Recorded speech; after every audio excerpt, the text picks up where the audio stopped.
Ethan, this mission of yours is gonna cost you dearly. Hey, have you heard that Tom Cruise does his own stunts? It may have seemed like an impossible mission back in 1996 to revive an old TV show and turn it into a mega successful 2-decade spanning film franchise. But that's exactly what happened. And before the upcoming 7th installment hits theaters, let's go on a quick mission that is very possible as we tell you everything you need to know before you go see Mission Impossible: Dead Reckoning Part 1. Your life will always matter more to me than my own. Let's take a deep breath like we just narrowly escaped death for the umpteenth time and get on with it. Let's go back to the film that started it all, Mission Impossible. Kicking it all off was one of 2 big films for Tom Cruise in 1996, with the other being Jerry Maguire. So in other words, I think it's safe to say that year really showed him the money. Show me the money! Anyway, Mission Impossible is a continuation of both the original television series created in 1966 and the revived sequel series which began in 1988. Loving the double numbers there. With the movie set 6 years after the events of the latter. Tom stars as a government operative, Ethan Hunt, who recruits a small team to help him prove his innocence after he becomes a prime suspect in the murder of his mentor. Of course, this movie delivered one of the most memorable scenes/images of 90s action flicks. I'm sure you all remember where you were when Ethan drops and hovers inches from the ground. As it turns out, Tommy put coins in his shoes for balance and to keep his head from hitting the floor, which is a great life hack if you plan to be a future spy. And fun fact, this is actually the only film in the franchise where Ethan Hunt doesn't fire a gun, nor are there any shootouts or gunfights at all. Yes, more of that, please. Up next is dun dun dun Mission Impossible 2. Sorry, I can't help myself. Greatest theme song ever. Now, this installment may hold the lowest score on the tomato meter as the only rotten movie of the bunch, but I will say it was the highest grossing movie of the year 2000. And as our friends in Wu-Tang say, cash rules everything around me.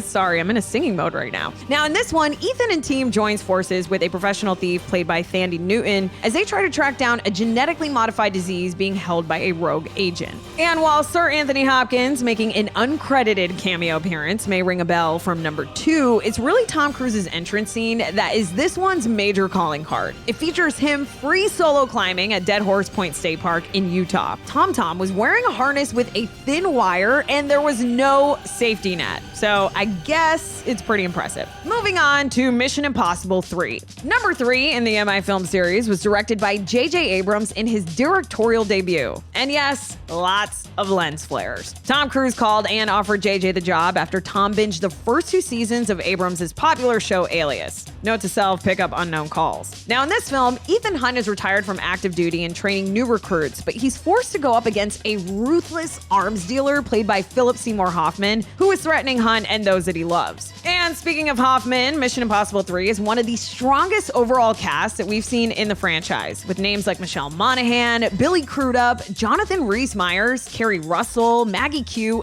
and Lawrence Fishburne joining in on the fun. Now, unlike number 2, this one performed worse at the box office, but better with critics. Geez, I guess you could say pleasing people's an impossible mission. Either way, the mission was already being set for number 4. Onward to Ghost Protocol, which finds Ethan Hunt's employers, the Impossible Missions Force, shut down after being publicly implicated in a bombing of the Kremlin. So Ethan and his team have to go without resources or backup to try and clear their names. This movie, the first of what has been 3 straight certified fresh installments, includes Paula Patton in a supporting role. It also includes the first involvement of Christopher McQuarrie, who did an uncredited rewrite of the script and would go on to direct at least 4 movies in this series. But let's be honest, at this point, we pretty much associate Mission Impossible movies with crazy Tom Cruise stunts, and for this one, it was him climbing up the side of the tallest building in the world. No big deal. You gotta be kidding me. Okay, my friends, numero 5, Mission Impossible Rogue Nation. This time, Ethan Hunt and his team are on the run from the CIA and find themselves in a war against an international black ops terrorist organization composed of rogue agents from all over the world. The film was written and directed by Christopher McQuarrie, his first of at least 4 Mission Impossible films. He had previously directed Cruise in Jack Reacher in 2012, and get this, he also wrote and produced Top Gun Maverick in 2022. I mean, talk about a power couple. Tying this one to a crazy stunt for your memory banks would have to be Tom Cruise performing death-defying maneuvers with a real flying Airbus at 5,000 feet in the air. I mean, what? Okay, now that we've survived all of those, let's talk about the Henry Cavill one. 2018's Mission Impossible Fallout is a certified fresh 97% on the tomato meter, making it the highest rated film in the franchise at the time of this recording. This time, Ethan and his team joined forces with CIA assassin August Walker to try and prevent an epic disaster. Unfortunately, August, played by the Henry Cavill, isn't who he really appears to be, and that leads to one hell of a climactic chopper chase between the two stars. This sequence took 6 weeks to shoot, and it happened over mountainous terrain on the South Island of New Zealand. One of the film's producers said it took 2 years to plan and claims that it was even more extreme than Cruise hanging onto the side of the flying plane in Rogue Nation. And you gotta think to yourself, how are they gonna one-up themselves for number 7? Can't wait to find out. Oh, wait, I'm the one telling you. Okay, here we go. So this, of course, leads us to the 7th mission in the Mission Impossible film series, Dead Reckoning Part 1. But what exactly is a Dead Reckoning?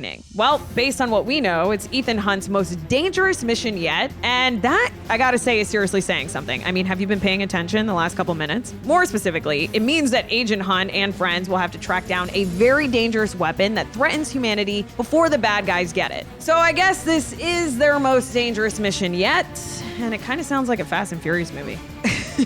On top of that, we know that some so-called dark forces from Ethan's past will also be involved, making his life even more difficult and requiring even more crazy stunts. In fact, you'll be excited to hear that this Mission Impossible film has one of the most aggressive stunts in cinematic history. Tom does a motorcycle cliff jump into a base jump in Norway. And in order to pull this off, T-Man went through a year of advanced skydiving training, base training, control canopy training, and motocross training just to pull this off. Pretty much the biggest stunt in cinema history. Tom Cruise just rode a motorcycle off a cliff 6 times today. And of course, in typical Tom and Christopher McQuarrie fashion, they love to take audiences along for the ride. And Christopher actually admitted that the camera they needed to shoot this thing didn't even exist until a couple years ago. Needless to say, it sounds like they truly did one-up themselves, so much so that McQuarrie said the only thing that scared him more about this stunt is what they have planned for Mission 8. Fresh and familiar faces. When it comes to who will be playing out this story on the big screen, joining Tommy as returning stars are Ving Rhames, Simon Pegg, and Rebecca Ferguson. Now, when it comes to new faces joining the fray, we're gonna meet Haley Atwell's Grace character, whom Atwell described as having, quote, somewhat ambiguous loyalties, which, come on, that sounds pretty interesting. We're also gonna meet a powerful terrorist and the film's main villain, Gabriel, played by Esai Morales, who was cast after Nicholas Hoult left due to scheduling conflicts. We're also going to see Vanessa Kirby as a black market arms dealer known as White Widow, and the always awesome Shea Wiggum as an enforcer who's tracking Ethan. Don't mess with Eli from Boardwalk Empire. So, what about Dead Reckoning Part 2? Well, friends, based on the film's title, you've probably figured out by now that there will be more Dead Reckonings to come. Now, while we know that Part 1 will end in a cliffhanger, probably, I mean, literally, we can't tell you much of what's going to happen in Part 2, but we do know that it has already been filmed and is due out around the same time next year. Tom Cruise is officially the unofficial king of the summer box office. And just to give you the time to properly grieve, it has been reported that these 2 Dead Reckonings will serve, sadly, as a send-off for Ethan Hunt. I mean, what? Come on, Tom. Take a cue from the Fast and Furious franchise and let's just keep this thing going. Anyways, friends, that's everything you need to know before you go see Mission Impossible Dead Reckoning Part 1 in theaters July 12th. And I think this goes without saying, but definitely check it out in IMAX if you can. My name is Naz Perez. Thanks for watching, and be sure to rate and review this film at RottenTomatoes.com.